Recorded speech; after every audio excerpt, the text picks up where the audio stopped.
इंजील मुक़द्दस की उन आयात का जिक्र करेंगे जिनमें इमाम हुसैन अलैहिस्सलाम की शहादत का जिक्र मौजूद है। नाज़रीन, अहदनामा जदीद के आखिर में एक किताब मौजूद है जिसे यूहन्ना का मुकाशफा कहा जाता है। इस किताब के बाब नंबर 5 और आयत नंबर 9 में बयान है, तो उसने ज़िबा होकर अपने खून से हर एक कबीले और अहले ज़ुबान और उम्मत और कौम में से खुदा के वास्ते लोगों को ख़रीद लिया है। नाज़रीन, इस आयत के आगे आने वाली आयात में इस ज़बीहे का नाम बर्रा बताया गया है।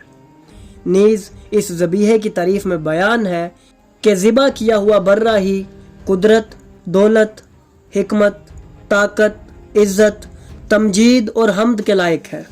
नाज़रीन, जब हम इमाम हुसैन अलैहिस्सलाम की ज़ियारत के जुमले पढ़ते हैं तो हमें उनमें ये तमाम अलक़ाबात बिला शिरकत गैर नज़र